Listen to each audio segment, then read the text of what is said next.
Yesterday I beat Pokemon Emerald with only a Vigoroth, so today, for comparison's sake, I am going to do Slaking. If you haven't seen my previous video, please go and check it out first. Also, if you don't know my rules for these playthroughs, you can find them in the description below. Alright, now let's talk about Slaking. It has one of the worst abilities in the entire Pokemon series, Truant. This ability causes it to loaf around every other turn so that it doesn't get to use a move. On the other turn, it gets to act normally. You might wonder why it has such a bad ability. Well, first of all, it is thematic because Slaking and Slakoth are both sloth Pokemon, and sloths are not known for their motivation, let's say. They're kind of lazy. They move very slowly. This reminds me of that one scene from Zootopia. I love that scene, by the way. Anyways, this ability is more than just flavor. It is also to counter out Slaking's incredible base stats. It has a total of 670, which is the same as Pokemon like Groudon, Kyogre, Miraidon, Koraidon, Regigigas, Zamazenta, and Zacian. If Slaking did not have Truant, it would be one of the best Generation 3 Pokemon in the entire game. Its base stats are distributed as 150 HP, 160 attack, 100 defense, 95 special attack, 65 special defense,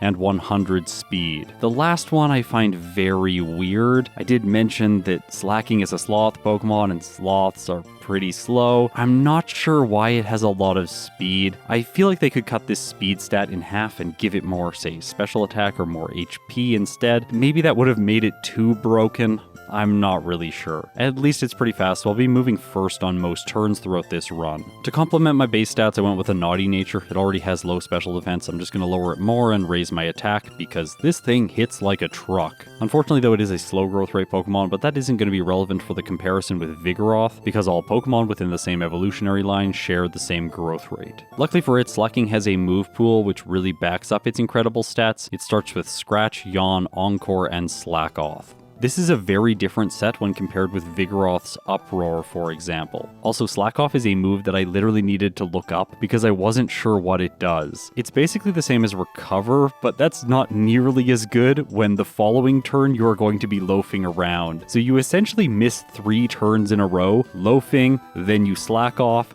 then you loaf again. In this case though, the Truant ability is actually helpful in some regard because Slaking, unlike Vigoroth, does not have Vital Spirit, meaning it can use Rest for recovery later in the playthrough. Through level up, it gets access to Feint Attack at level 19, which is a difference as well. This is a special move, and it could be useful against Roxanne. Beyond that, it gets Amnesia at 25, Covet at level 31, Swagger at 36, Counter at 37, and Flail at 43. Through TM and HM, it gets access to a wide range of coverage moves, as was the case with Vigoroth. Water Pulse, Ice Beam, Blizzard, Solar Beam, Thunderbolt, Thunder, Earthquake, Shadow Ball, Brick Break, Shockwave, Flamethrower, Fire Blast, Aerial Ace, and Rock Smash. Of course, today the rival's going to be using Torchic as his starter because its evolutions will be super effective against Slaking. And with that battle out of the way, let's jump into the fight against youngster Calvin. He is usually an issue for Psychic types at the beginning of the game, but here with Slaking, this fight allows me to illustrate a point. When I attack the Poochyena with Scratch, despite the fact that I have 160 attack, it still does not get the one hit. With the Poochyena surviving on a small amount of HP, I will not be able to attack the next turn, and as a result, real time is accumulating. So whenever there is a fight that is more than 1 turn long, Slaking is going to lose a bunch of time just because of Truant. This is just a passive debuff that I'm going to have to deal with throughout the entire run. So that is one thing already that is working against Slaking. Another thing is the fact that Scratch is my primary damage dealing move. Uproar was much better with Vigoroth. That being said, Slaking's base stat for attack is literally double Vigoroth's, so I think that with Scratch I should be doing enough damage for Roxanne. Plus Slaking's other 3 moves synergize well together to defeat her team. So after defeating most of the trainers at level 14, I felt ready to face her.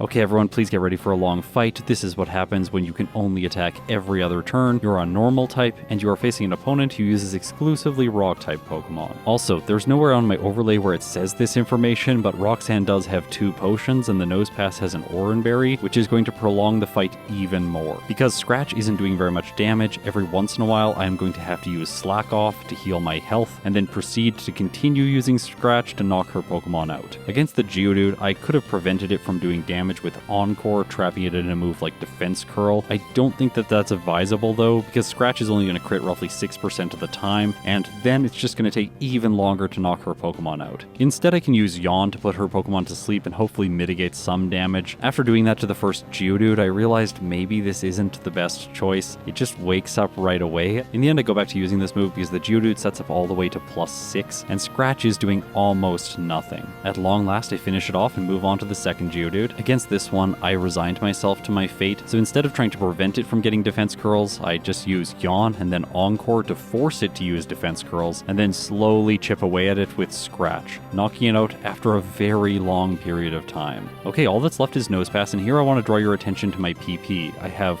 4 uses of Encore, 3 uses of Scratch, 2 uses of Yawn, and 1 use of Slack Off. Actually, I find that really nice. It's sort of like this beautiful little numerology that I am now going to ruin by using Encore. I was hoping here to trap the Nosepass in a move like Block, but I get Harden instead, which is pretty annoying. I tried to defeat it, and in the end, it's just not quite enough. I decided that I was going to train until level 19 to learn Feint Attack. Watching this footage back, I think that I could have gone back and fought Roxanne at say level 15 over a damage rounding threshold. Even 16 or 17 could work because Slaking would have more HP. After all, its base HP is really good. That being said, I'm taking the more safe option by training against Whismur, getting some HP EVs, and leveling up until I have a move that I know is going to be able to defeat Roxanne. With Feint Attack at level 19, let's see how things go now. In this case, it one-shots her first Geodude, one-shots her second Geodude, Nosepass comes out, I do almost half to it, then I take it down to red health, it consumes its Oran Berry, she uses a potion, and I finish it off with 4 more uses of Feint Attack because she uses 1 more potion. With that victory, I've got the Stone Badge and a 10% boost to my attack stat. I gained some key insight during that fight, which is overall battles are going to be much more difficult using Slaking. I think for that reason, I should plan to skip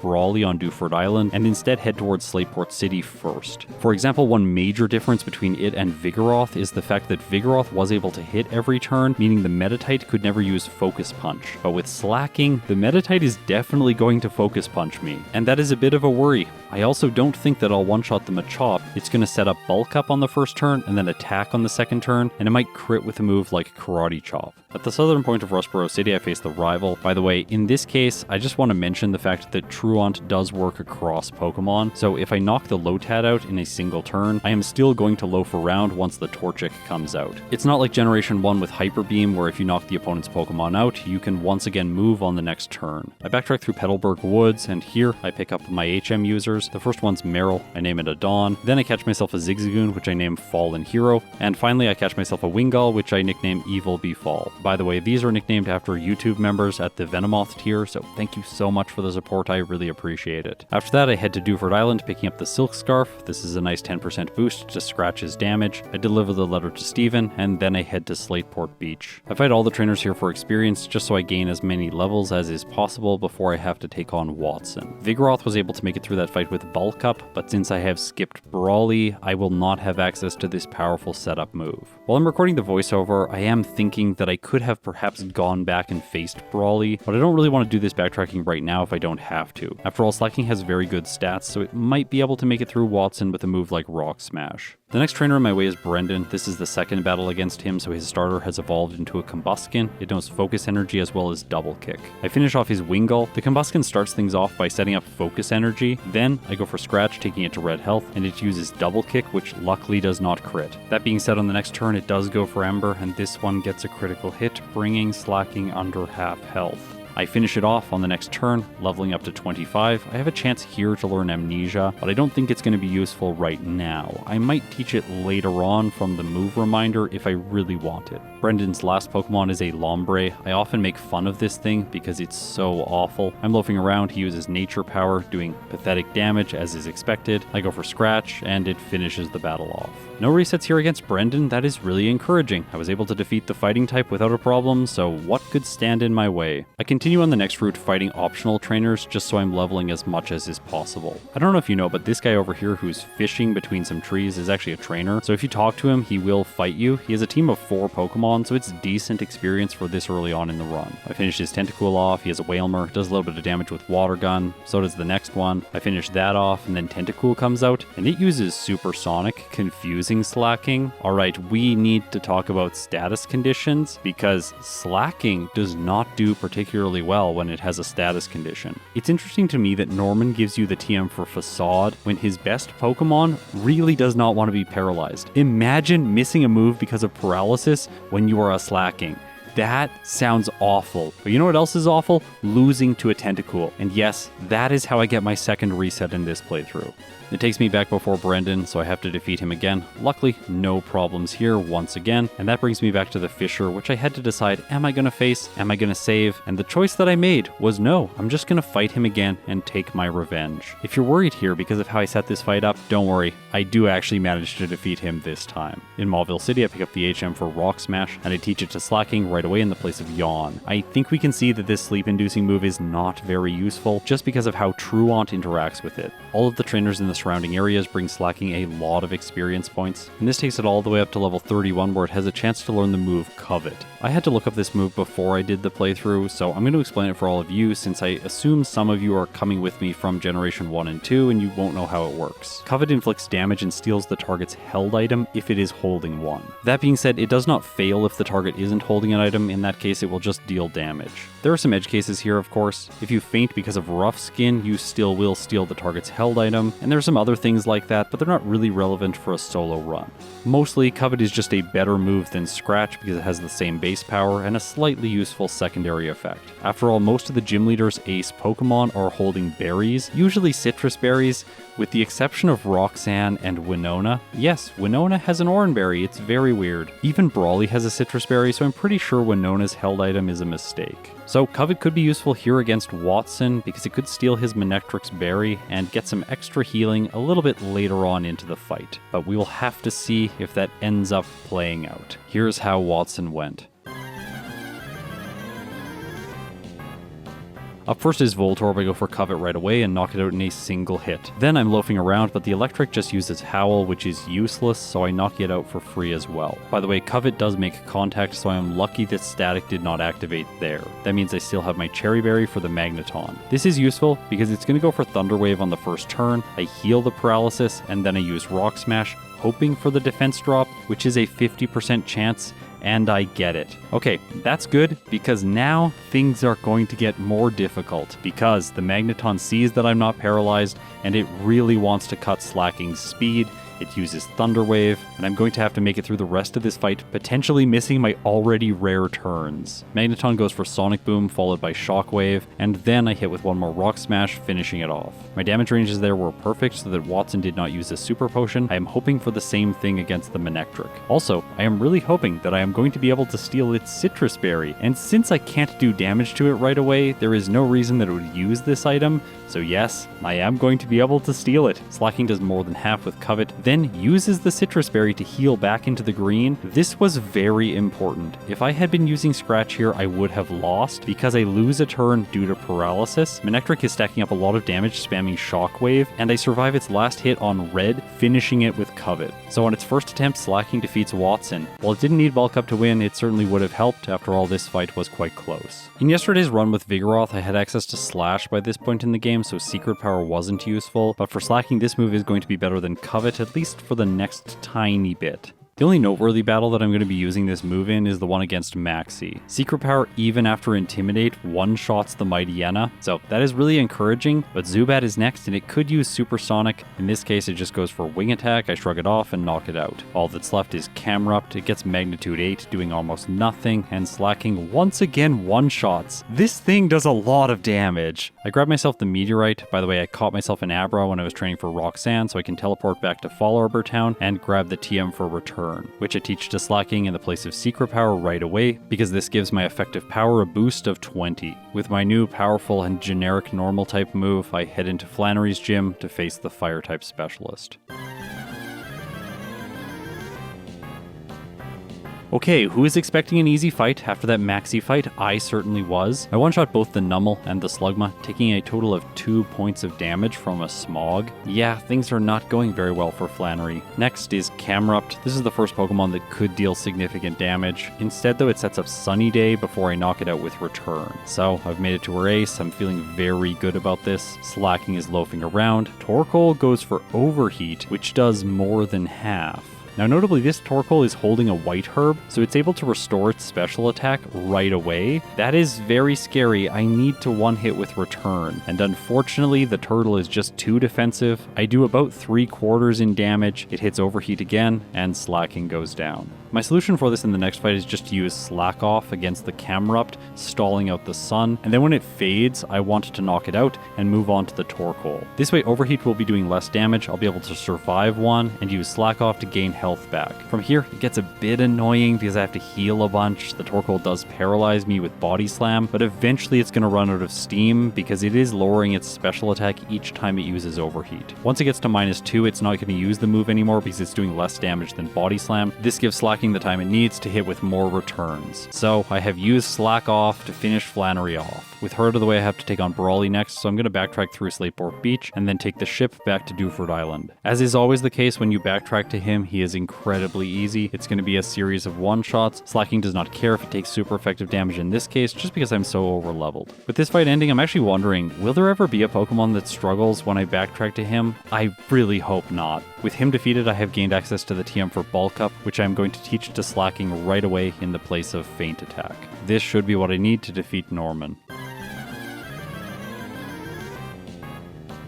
For this fight, I have intentionally not brought the Persimberry into the battle. I don't actually think I need to set up. I can knock the Spinda out in a single hit from Return, and that means I will be loafing around on the first turn in battle against the Slaking. This is actually really convenient because if it uses Counter, I can't attack into it anyways, which is exactly what happens. Then, on the turn that it's loafing around, I'm not, so I can strike back with Return and deal massive damage. Norman Slaking eats a Citrus Berry, and then the former interaction repeats again, allowing me to get the knockout. Vigoroth is next, which is a very fitting pair for this video. While it does do a tiny bit of damage with Slash, Return just knocks it out in a single hit. His final Pokemon is Linoon. It could set up Belly Drum, but that would just waste a turn and then I would knock it out for free anyways. So with that, I've earned myself a 10% boost to my defense stat, and I think now we should do some comparison between Vigoroth and Slaking's times. Yesterday, Vigoroth was able to defeat Norman in a time of 56 minutes and 17 seconds, whereas today with Slaking, I am able to defeat him in a time of 1 hour, 5 minutes, and 12 seconds. Making this comparison fairly easy is the fact that Vigoroth only had 2 resets and Slaking has 3, so there hasn't been a major difficulty difference between the two. I think the main differentiating factor here is just every battle is taking a longer amount of time with Slaking, and that problem is further emphasized whenever I have a fight like I did against Flannery, where I have to use Slack Off a lot to stall to buy time for things like the sun to go away. Also, I think that Vigoroth's access to earlier Bulk Up has really helped it, and I stand by my decision to skip Brawly, at least before Wattson. Slaking didn't need Bulk Up in order to defeat the trainers that it did, just had to do it in a slightly slower way. With access to Surf, I can now grab the TM for Ice Beam, as well as the TM for Thunderbolt, and then make my way towards Fort Tree City. There's a mandatory rival battle during this section of the game, and I did not heal for this battle. I have just over half health. Up first is Pelipper, and oh no, I just realized something. This thing knows the move Protect. Does the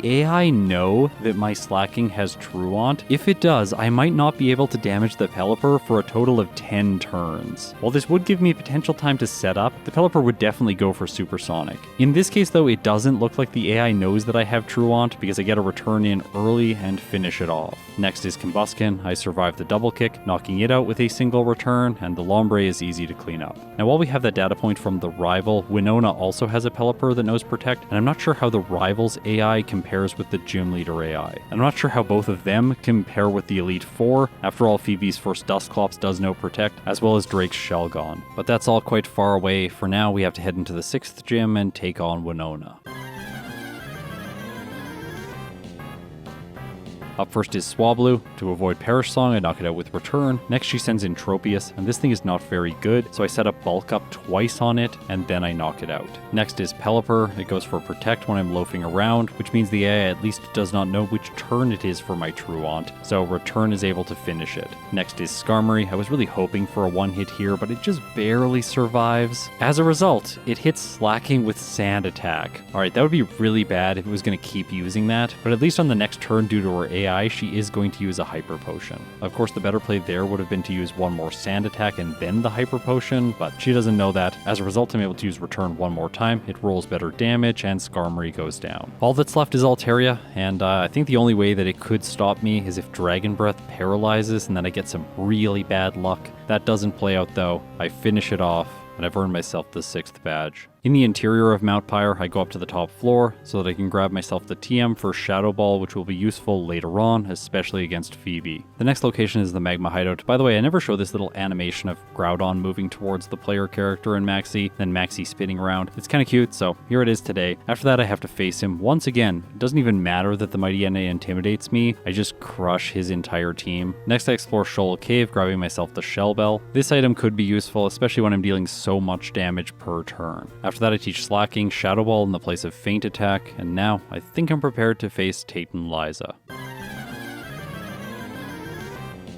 This has the potential to be the first fight that is a significant problem for Slaking due to Truant. In a regular solo run, it is hard enough defeating 2 Pokemon at once, but in this case, I am going to be taking between 3 and 4 hits each time I attack. That is, if their Pokemon aren't just setting up, but if they are setting up, they're investing for later in the fight, and they are likely going to be able to capitalize. With Shadow Ball, I knock out the Claydol right away. I did this strategically so that it is not going to hit Earthquake. That means Abra is still on the field. There is no way, by the way, to get into this battle without a second Pokemon, so yeah, I have to do this. As a result, Xatu targets Abra with Psychic and knocks it out. They send in Lunatone next. Of course, I am loafing around. They both set up Calm Mind, which is actually kind of good, I guess, because I'm going to knock the Lunatone out for free. Next is Solrock. Xatu uses Psychic, doing about a third. I finish the Rock type off, leaving only the Xatu. I figured that this was the safest choice. Xatu hits Slaking with Confuse Ray, and actually because of that status, once again,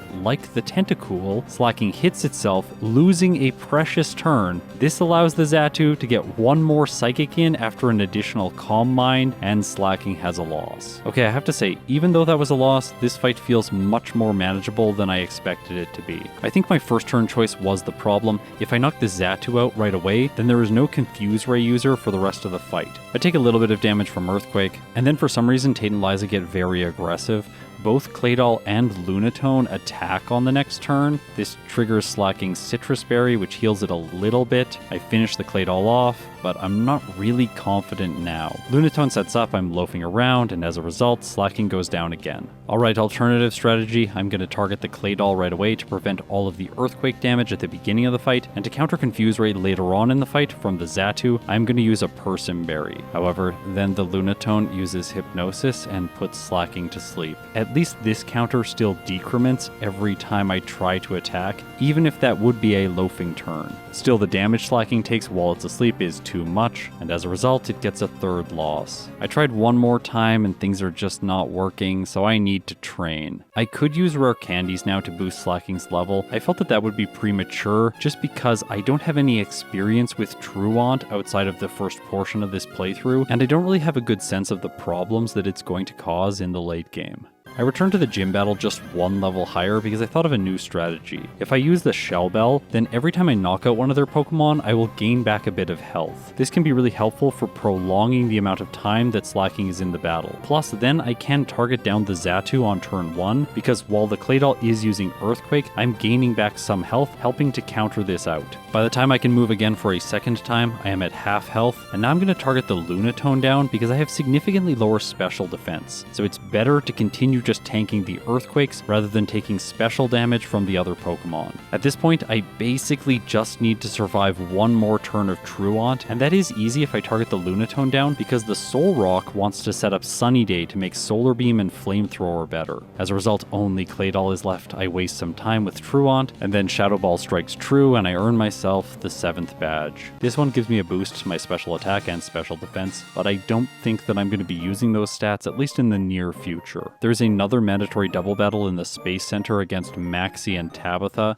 This one, unlike Tate and Liza, is not a problem for Slaking. Next, I grab the TM for Earthquake. I'm going to save this one for later on, just like I did yesterday, and then I crush Archie. Rayquaza restores balance in the Force. I pick up the TM for Brick Break, and then I head into the final gym to face Juan, and here I make a mistake with one of the ice puzzles. This very rarely happens, by the way, even though I play on 4 times speed. Anyways, on my second attempt, I am able to defeat the ice puzzle and move on to the gym leader.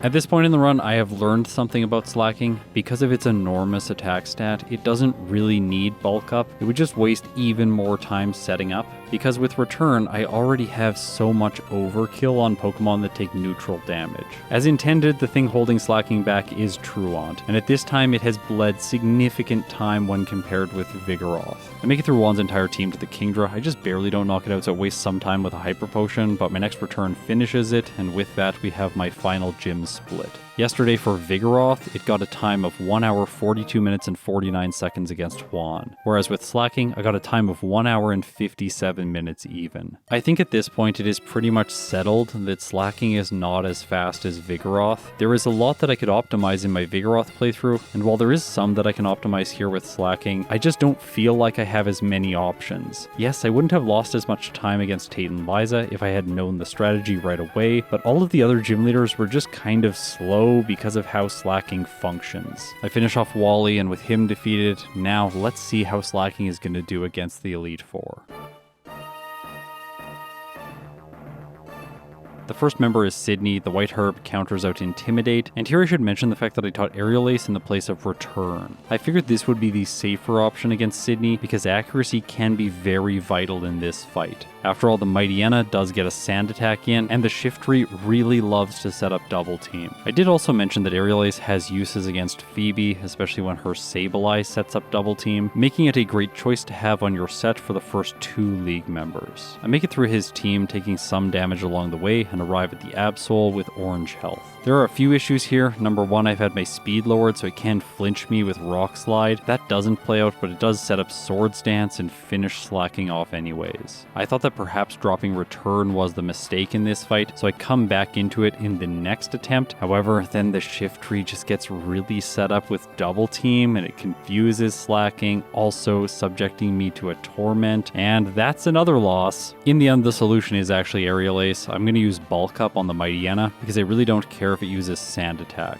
Notably here, I do set up Bulk Up to +3. This means the AI wants to use Roar to switch me out, which is bad for Slaking due to Truant, so I have to send it back out, set up again, this time only to +2, and from there I can sweep Sidney's team. The Shiftry, the Cacturn, and the Crawdont all go down. I arrive back at the Absol. It goes for Swords Dance 2 times in a row. I hit Aerial Ace, and it goes down. That's a little bit of a bumpy start, but it is nothing compared to what's next. Phoebe's first Dusclops is an existential crisis for Slaking. It knows Protect, so on the first turn, when I am not loafing around, I am not able to do any damage. I can set up Bulk Up here, which is nice because it improves the damage of Shadow Ball, but this interaction isn't actually the main issue. The real problem is that on the next turn, when I cannot attack, there is literally nothing I can do here. The Dusclops can go for Curse. If it does, I can't heal fast enough because of Curse's damage, and as a result, Slaking is going to lose. There was a part of me that wondered if this challenge was just over right here. By the way, if I was level 100, I would still lose here. Curse does damage equal to 1/4 of your health, so it doesn't matter what level you are. The only way I could see myself getting through it would be using Breast and like a Chesto Berry, maybe to gain enough time to squeeze out a win against her Pokemon. But don't worry, things are not that bad. The Dusclops does not always go for Curse on turn 2, so really I just need a little bit of luck to get by it. By the way, getting confused by the Dusclops is not considered lucky. I hit myself, and as a result it uses Curse, so I get another reset. In the next fight, I finally get to attack with Shadow Ball, which knocks it out in a single hit. Okay, that was a crit, but I'm pretty sure I could have done it without. Next, Phoebe sends in Bayonet, and right away it goes for Will-O-Wisp, which cuts the damage that my physical moves do by half. I assumed that Slaking would be putting out more than enough damage to defeat her other Pokemon. However, that is tested against the Sableye, and I only do half. I'm taking burn damage, I'm also loafing. Try to finish it with Aerial Ace. I don't know why I did that, it was a bad choice. It goes to a sliver of health. She heals with a full restore, and Slaking faints. The resets do not stop here. I have 2 more. At least when they happen because of Curse, they're fairly quick. I decided to change my moveset to Rest because this helps me counter out the potential burn from Will-O-Wisp. I am completely forgetting that there is actually a berry that heals that status condition. I don't think I have ever used it to great effect in one of my Emerald solo playthroughs before, so I rarely think about it. Also, using Rest with Slaking feels terrible. You go to sleep on the turn that you move, then you are sleeping, which is the loafing turn, then you are sleeping again, which is your next turn you should be able to attack. So the turn you wake up, you are loafing around. And that means that this healing move is not very good unless I had a Chesto Berry. As a result, I get caught in a bit of a healing loop. Bayonet gets a critical hit, and that's what ends this fight for Slaking. Okay, so we're going to use some rare candies now. I don't like to do this when I have this much experience. I really wish I could level up, but using the candies now is going to be the safest thing. I take Slaking all the way up to level 65, and then I attempt again. Now, because I reset, I had not yet taught Rest. I figured maybe I won't need it for this fight, and this is the time that the Bayonet burns me.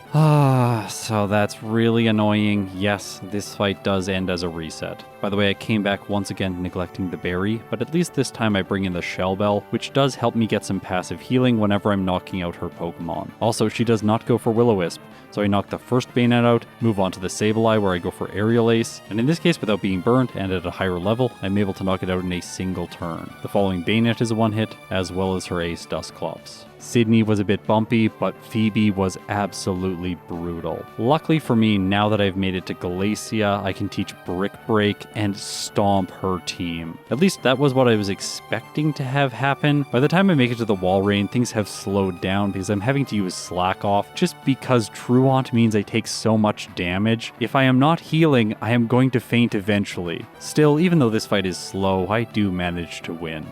For Drake, I taught Ice Beam in the place of Shadow Ball. I did forget to heal here, so yeah, I get a player-induced reset, and I have to try Drake again. Even at full HP, this fight is not straightforward. I can one-shot the Altaria, but the Kingdra I don't really have good damage against. In this instance, I don't want to give up Brick Break for return, because I need this fighting-type move against Steven. Bulk Up is going to be useful against Steven. I want to keep Slack Off in case I need it against Wallace, and so Ice Beam is the best thing against the Kingdra, and it's a 3-hit. That lets it do a lot of damage, and in this case, it finishes Slacking off. Turns out the solution is just don't use Ice Beam, teach Return in its place. I can set up on turn 1 with Bulk Up while the Shelgon protects, and then use the physical move to sweep the remainder of the team. While we watch that play out, I just want to mention that these victories do not feel dominant. Every time I take damage, it's a little bit anxiety-inducing. Is there going to be a secondary effect? Are they going to crit? The question keeps echoing in my head. Could this possibly be the turn where everything falls apart? As a result, I can say at this point in the playthrough, I definitely preferred playing Vigoroth. But there are still 2 more trainers for Slaking to prove itself against, and the first of them is Wallace. I start things out being a little bit risky, going for Bulk Up on turn 1, hoping that the Wailord will use Rain Dance. In retrospect, I really should have attacked so that it wouldn't go for Water Spout, but even in this case, when it does, Slaking survives with a decent amount of health. I finish the Wailord with my next active turn, move on to the Tentacruel. It hits Hydro Pump, which is Rain boosted, taking me under half health. Return finishes it, and then Wallace sends in Ludicolo. Here, I make what I think is a mistake by going for Slack Off and healing. The Ludicolo is basically just spamming Double Team at this point, lowering my chance to hit. And as we've established before, missing for Slacking is extremely painful. I really don't want to think about this thing in Generation 1 when the rival has a Sandshrew with Sand Attack. I actually might smash my keyboard during that playthrough. In this case, the accuracy boosting tactics from Ludicolo are what Wallace needs to defeat me. I make it back to the Ludicolo in this fight. This time I get luckier with Return and it hits right away, finishing it in 1 hit. Whiscash is next. I go for Return, finishing it as well. Alright, that's good. Gyarados intimidates, gets a critical hit with Surf. My Return connects, and also gets a crit, knocking it out. Alright, so I've made it to Wallace's Milotic. This might actually be possible in this fight. Surf takes Slacking to red health, and my Return does not knock out. Alright, so I have to reset and try that again. By the way, this next fight is so much better. Wailord goes for Rain Dance and then chooses Blizzard, which is objectively a bad choice. Because of that, I squeeze in a Bulk Up and knock it out. Next is Tentacruel, and it just misses Toxic, and I finish it off. So I got really lucky there. Then Ludicolo uses Leech Seed. So yeah, another free knockout essentially. Whiscash sets up Amnesia, also doing nothing. I finish it off. Gyarados is next. It intimidates me. I take some Leech Seed damage. This is sort of stacking up, but it just goes for Dragon Dance, and I finish it on the next turn. I cannot believe this fight, by the way. My Lodic is last. I have enough health to survive the Surf, and now, without -1 attack, I'm able to hit return and take it out. Slaking gets a league finish time of 2 hours and 20 minutes and 26 seconds, with 21 resets at level 67. This is a game time of 7 hours and 33 minutes. Comparing league finish results, Vigoroth got a time of 1 hour 56 minutes and 37 seconds. Compared with Slaking's 2 hour and 20 minute time, we can see that the fully evolved Pokemon is significantly underperforming its middle stage. I hope you can all see why Truant is such a disadvantage, especially during the Elite Four. But how much is it going to hurt Slaking's chances against Steven Stone?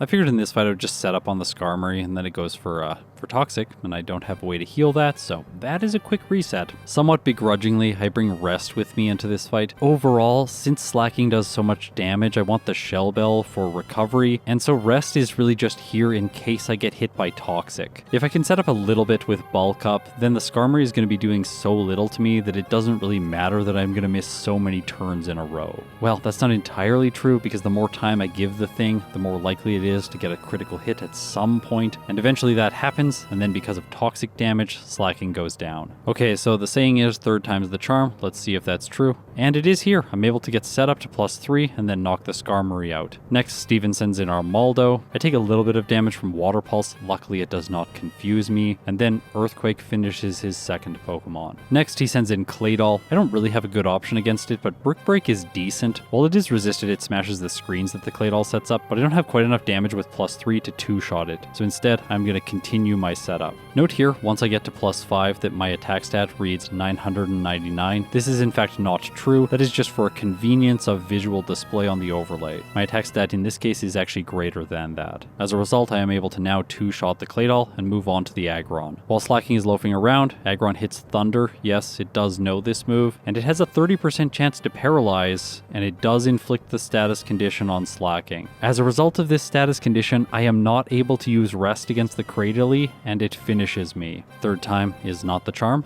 and fourth time is also not the charm. In this case, the Claydol crits with Earthquake and Slaking faints. All hope is not lost. There is a solution on the SS Tidal. On the lower deck, I can proceed to the top left, where there is this trash can, and inside it is the leftovers. Using this item makes so much more sense with Slaking. I wish I had figured it out earlier. Every turn that I am loafing around, I am still gaining health. In combination with Bulk Up and Rest to heal poison, even crits are not that scary. I'm able to set up all the way to +6 against the Skarmory, heal my poison status, and knock it out. Next is our Maldo. With so much setup, it can hardly do damage to me. I finish it off, move on to the Claydol. This thing is not doing anything. I can shatter all the walls, finish it off, and I still have full health. Aggron is next. Instead of using Thunder, it goes for Solar Beam. Obviously not a good choice, and Slaking takes it out. There's only 2 Pokemon left. Cradily goes for Ingrain, likely because I'm at full health. I hit Brick Break, finishing it, and now it's time for Steven's Ace Metagross. By the way, this thing is getting a playthrough on the channel next week. I am really excited about that video. It goes for Psychic, dealing about a third, proving that it could not have knocked me out even if it got a crit, and with that, Slaking finishes the game. It clocks in with a final time of 2 hours, 37 minutes, and 4 seconds, with 26 resets at level 71. This is a game time of 8 hours and 5 minutes. Comparing this result with Vigoroth's 2 hours, 16 minutes, and 50 seconds, it is clear that Slaking is the worst Pokemon for a solo run. I think it can have its place as a part of a team, just because when it's going to loaf around, you could switch it out and use a different Pokemon instead. Also, it does deal ridiculous amounts of damage with base 160 attack, so you can never truly underestimate that. Alright, so it's time to rank Slaking in my tier list. With a final real time under 2 hours and 40 minutes, it earns itself a spot in the D tier. It's a bit faster than Torkoal and slightly slower than Altaria. If you don't like real time as a metric because you think it includes a lot of my silly player errors, that's why we also have a game time tier list. In this case, Slaking's final game time is 8 hours and 5 minutes, which is just behind Cradily and significantly ahead of Mawile. So it earns itself the first spot in the D tier. In this case, still behind Vigoroth. I love that this was the result. It is so cool to see a middle evolution perform better than the final evolution in one of these runs. I hope you enjoyed this 2-part series. Next week, on Wednesday, we are going to start another one with Salamence in Pokemon Emerald. If you support me on Patreon or through YouTube memberships, thank you so much. It means the world to me. If you made it this far in the video, you are incredible. I'll see you in my next one.